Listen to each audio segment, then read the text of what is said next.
Happy Tuesday, friends. I hope you are doing well. I miss you so much. I have just really been thinking about that over the last few days, and it's just, I just can't believe that it's been so long since I've seen you. I'm thankful that we get to still talk weekly, and we'll look forward to seeing you this week, and then some of y'all, checking in as well. Getting to see your faces, but overall, I just really miss being together as a class. So just know that that's really weighing on me, and that I miss being at school just as much as you do. And I'm praying just for the time that we get to see each other again, whenever that'll be. But anyways, I think this week we're just going to do some stories again. I think that makes the most sense. We're getting some new things rolled out with teaching, so you will get a video of me teaching next week, and that should be good.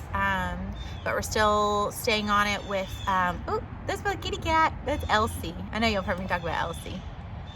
She's out here hunting.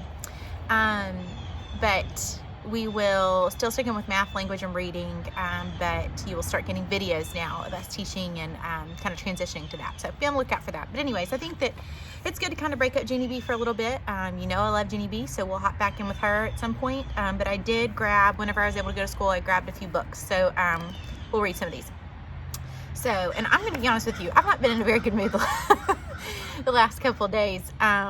It's just been, sometimes you just kind of get in a funk, and sometimes you get in a rut, and sometimes you just have a horrible, no good, very bad day. And so I just, whenever I was looking at the books that I brought home, I thought, I'm gonna read this one, because sometimes you just don't have a good day. But the hope that we have is that God's mercies are new every morning, and so sometimes you just make it through the day, and you get to the next day, and you just try again. So today has been a good day. The sun has shone this afternoon, and so I've been able to get some sunshine. So anyways, all of that to say, we're gonna read this book because it's cute.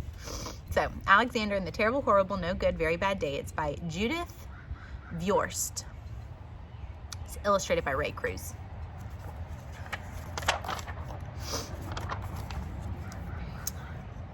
See, can you see it all?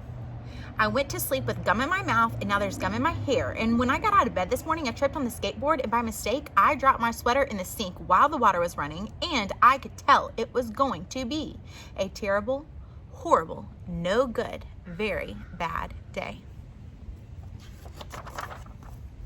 At breakfast, Anthony found a Corvette Stingray car kit in his breakfast cereal box, and Nick found a junior undercover agent code ring in his breakfast cereal box. But in my breakfast cereal box, all I found was breakfast cereal. I think I'll move to Australia.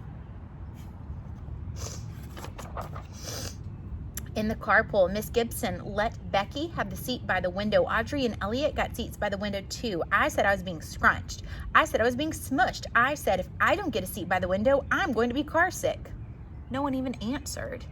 I could tell it was going to be a terrible, horrible, no good, very bad day. At school, Mrs. Dickens liked Paul's picture of the sailboat better than my picture of the invisible castle. At singing time, she said I sang too loud. At counting time, she said I left out 16. Who needs 16? I could tell it was going to be a terrible, horrible, no good, very bad day. I could tell because Paul said I wasn't his best friend anymore. He said that Philip Parker was his best friend, and that Albert Moyo was his next best friend, and that I was only his third best friend. I hope you sit on a tack, I said to Paul. I hope the next time you get a double-decker strawberry ice cream cone, the ice cream part falls off the cone and lands in Australia. There were 2 cupcakes in Philip Parker's lunch bag, and Albert got a Hershey bar with almonds, and Paul's mother gave him a piece of jelly roll that had little coconut sprinkles on the top. Guess whose mother forgot to put in dessert? It was a terrible, horrible, no good, very bad day. That's what it was, because after school, my mom took us all to the dentist, and Dr. Fields found a cavity just in me. Come back next week and I'll fix it, said Dr. Fields. Next week, I'm going to Australia.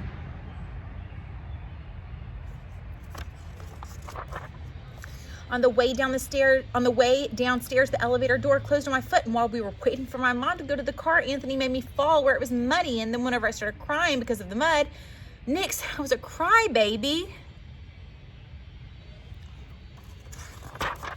And while I was punching Nick for saying crybaby, Mom came back with the car and scolded me for being muddy and fighting. I am having a terrible, horrible, no good, very bad day, I told everybody, but nobody even answered.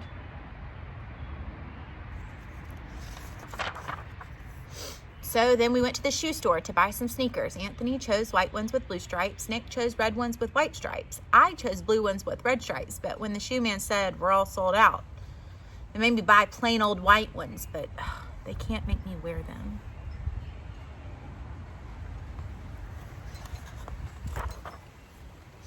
When we picked up my dad at his office, he said I couldn't play with his copying machine, but I forgot. He also said to watch out for the books on his desk, and I was careful as could be, except for my elbow. He also said don't fool around with his phone, but I think I called Australia. My dad said please don't pick him up anymore. It was a terrible, horrible, no good, very bad day.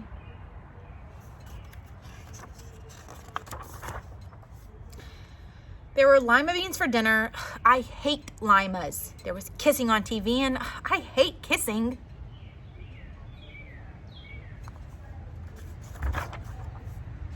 My bath was too hot. I got soap in my eyes. My marble went down the drain. I had to wear my railroad train pajamas.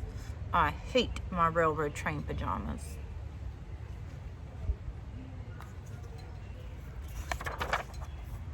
When I went to bed, Nick took back the pillow he said I could keep, and the Mickey Mouse nightlight burned out, and I bit my tongue. The cat wants to sleep with Anthony, not with me. It has been a terrible, horrible, no good, very bad day.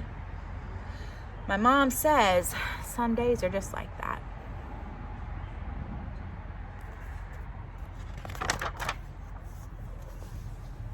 Even in Australia. So, cute book. Sometimes, like Alexander, we just have terrible, horrible, no good, very bad days. And the fortunate part is, like I said, tomorrow is a new day, and there are new things to be grateful for. And also, too, this is something that I know that we have talked about. Even whenever you're having a bad day, look around and find things to be thankful for. And so that's what I've been doing the last week. It's just weird. It's weird not being at school. It's weird not seeing y'all. It's just kind of weird. Things are just kind of weird. And so I've had to be very intentional about stopping and thinking, what are things that I'm really, really grateful for? And so I've been making my list of things that I'm really grateful for. And the fact that we have technology and that we can do this and that I get to see you on Zoom, that's something I'm so wildly grateful for. The fact that I get to be with my family, the fact that I have food and a home and, all those things. Whenever you think big picture, then you get down to the small things. I love that I'm getting to spend a lot of time with May. That's so fun. Normally I'd be at school all day and I wouldn't get to see her, but now I'm getting to see her all the time. So, we can really stop and we can think about things that we're grateful for. And so I've really had to exercise that, and I've had to do that. So I would challenge you, if you are having a terrible, horrible, no good, very bad day, stop and start counting things that God has given you, that He's blessed you with, and things that you're grateful for. And I promise it'll help turn your mood around. So anyways, that would be my encouraging word to you today. I will see you tomorrow. I love you. I'm thinking of you. I am praying for you. Till I'll see you again. But meet me here tomorrow.